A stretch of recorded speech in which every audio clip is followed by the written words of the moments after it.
अस्सलाम वालेकुम। जैसा कि आप सब जानते हैं, रमज़ानुल मुबारक का मुक़द्दस महीना बिल्कुल करीब है और इसको बहुत अक़ीदत के साथ एहतराम के साथ रोज़े रखते हैं लोग इसमें।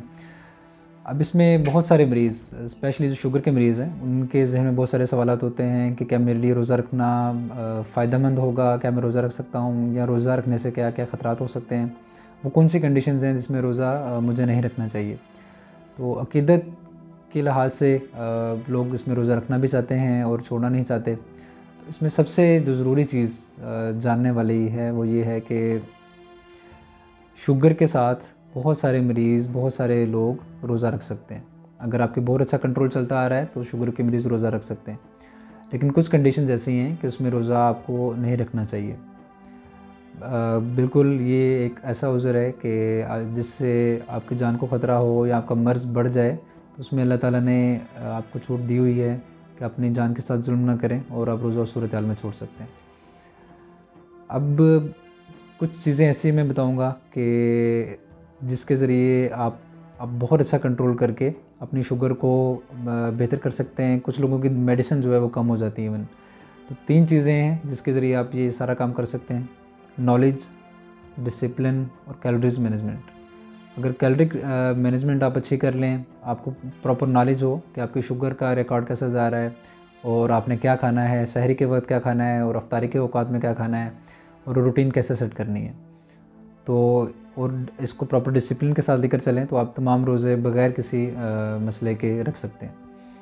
तो सबसे पहली जो ज़रूरी चीज़ है वो कि आपका शुगर का कंट्रोल कैसा है। शुगर का कंट्रोल बहुत अच्छा है तो आप रोज़ा आराम से रख सकते हैं। आप अपने डॉक्टर से मिलें। अगर आपको टाइप 1 या टाइप 2 डायबिटीज़ है, जो जिन डॉक्टर्स ने आपको मेडिसिन स्टार्ट करवाई हुई है, उनसे मिलके अपना जो शुगर की मेडिसिन है उसको एडजस्ट करवाएं। और अगर स्पेशली इसमें एक चीज़ काबिल ज़िक्र है, अगर आप ऐसी दवाई खा रहे हैं जो शुगर के लेवल को लो कर देती है, तो ये लाजमी डिस्कस करें उनसे, जो कि हाइपोग्लाइसीमिया भी इसको कहते हैं। कुछ मेडिसिन हाइपोग्लाइसीमिया करवाती हैं और बहुत सारी मेडिसिन नहीं है जिन पे रिसर्च हो रही है कि जो नहीं करवाती, जैसे कि मेटफॉर्मिन एक काबिल ज़िक्र साल्ट है। वो ना सिर्फ वज़न कम करवाता है बल्कि शुगर के लेवल को बहुत लो नहीं करवाता, नॉर्मलाइज़ रखता है और बढ़ने भी नहीं देता। तो ये फ़ायदेमंद है। ऐसे मरीज़ वो ले रहे होते हैं मेटफॉर्मिन का साल्ट और 2-3 और नई चीज़ें, वो अगर ले रहे होते हैं तो उससे बड़ा अच्छा कंट्रोल जा रहा होता है, तो वो रोज़ा आराम से रख सकते हैं।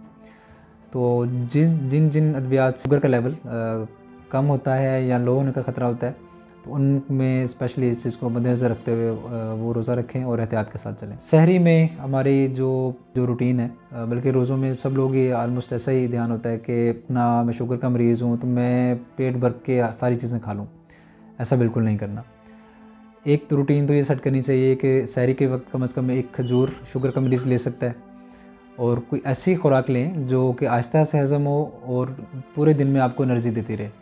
इसमें ब्राउन ब्रेड आ जाती है, सब्जियां हैं, दालें हैं, आटे की चक्की वाला जो आटा है उसकी रोटी है, ये आप ले सकते हैं और ये सारा दिन आपको एनर्जी देती हैं। इसके अलावा पानी का इस्तेमाल बहुत ज़्यादा करें और सहरी में बहुत ज़्यादा कोई मीठा शरबत भी पीने की ज़रूरत नहीं है, कोई मीठी चीज़ें लेने की ज़रूरत नहीं है, पराठे खाने की ज़रूरत नहीं है, दही चीनी के साथ बहुत सारे लोग जो है वो कर लेते हैं, उसकी भी ज़रूरत नहीं है। अलबत्ता बिल्कुल सादा दही और लस्सी वो है वो पी सकते हैं। तो एक तो ये चीज़ होगी, सहरी के वक्त इन चीज़ों का एहतमाम किया जाए और बाकी नमाज और इबादत भी अपने हिसाब से, जिसमें आपको बहुत ज़्यादा थकन ना हो, उस हिसाब से आप वो भी करें और कोई स्ट्रेनस एक्टिविटी रोज़े में ऐसी ना करें जिससे आपको डिहाइड्रेशन या शुगर लो होने का चांस हो। इसके बाद अफ्तारी का जो है वो टाइम आता है। अफ्तार के वक्त में बहुत सारे लोग जो हैं सारे दिन के चूँकि भूखे होते हैं, तो असर के बाद ये हाइपोग्लाइसीमिया का स्पेल चलने का ख़तरा होता है कि हाइपोग्लाइसीमिया आपको अराउंड जो अफ्तार का टाइम है उसमें खदशा होता है। उसका बेहतरीन तरीका है कि शुगर के जो मरीज़ हैं वो रोज़े के दौरान अपनी शुगर बार बार चेक कर सकते हैं। तो अगर आपको कोई भी ऐसी अलामत जिससे शुगर लो होने का खदशा हो, ठंडे पसीने आए, आँखों के आगे अंधेरा आ जाए या कमज़ोरी बहुत ज़्यादा महसूस होना शुरू हो जाए, तो आप शुगर लाजमी उस वक्त चेक करें। तो इससे भी आपका कंट्रोल अच्छा चल सकता है, आपको पता लगता रहेगा साथ साथ। तो अफ्तार का टाइम होता है, अफ्तार में जो मीठा शरबत हर घर में बनते हैं, तो ज़रूरी नहीं है कि आप 2-3 गिलास इकट्ठे मीठे शरबत के पी लें। पानी से रोज़ा अफ्तार करें और या 1 गिलास जो शरबत का है उसमें आधा गिलास डालें और आधा गिलास पानी डाल के डाइल्यूट करके 1 गिलास शुगर का मरीज़ आराम से ले सकते। खजूर ले सकते हैं, अपनी रोटी जो है वो खा सकते हैं, फिर नमाज़ पढ़ें और तरावीह से पहले खाना खा लें और तरावी जो है वो पढ़ें, और उसके बाद हल्की फुल्की कोई ना कोई चीज़ लाजमी खाते रहें, जिसमें फ्रूट्स आ जाते हैं। फ्रूट चाट हर घर में बनती है, और तली हुई चीज़ें जैसे पकोड़े, समोसे और भी बहुत सारे आइटम्स होते हैं। प्रोसेस्ड मीट जैसे होते हैं वो भी, नगेट्स वगैरह इस तरह के बन जाते होते हैं। तो इन चीज़ों से, तली हुई चीज़ों से अवॉइड करें। फ्रूट चाट लाजमी खाएँ, इससे ये कि फ़ाइबर भी मिलेगा और बहुत सारे विटामिन्स भी आपको नेचुरली आपको मिल सकते हैं। तो ये सारे दिन में आपको जो थकान और ये सारी चीज़ें वो पूरी होंगी और आपकी एक्टिविटी भी अच्छी रहेगी। तो बाकी जो मेन चीज़ इसमें मैंने बताई है कि अगर डिसिप्लिन से नॉलेज चीज़ों का लेकर और अपनी कैलोरी मैनेजमेंट अच्छी रखेंगे, तो जो मेन खतरात हैं वो 3 होते हैं। हाइपोग्लाइसीमिया, शुगर लो होना, हाइपरग्लाइसीमिया।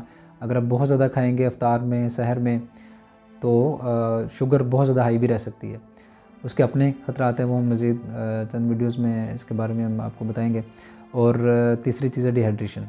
तो उसका बेहतरीन हल मैंने आपको बता दिया। मुनासिब मिकदार में नॉर्मलाइज तरीके से डिसिप्लिन के साथ चलें। जो चीज़ें हमको बताई गई हैं उन पे अमल करें, तो इंशाल्लाह ये बहुत अच्छा कंट्रोल रहता है शुगर का, और आप बड़े अच्छे तरीके से रोज़े रख सकते हैं।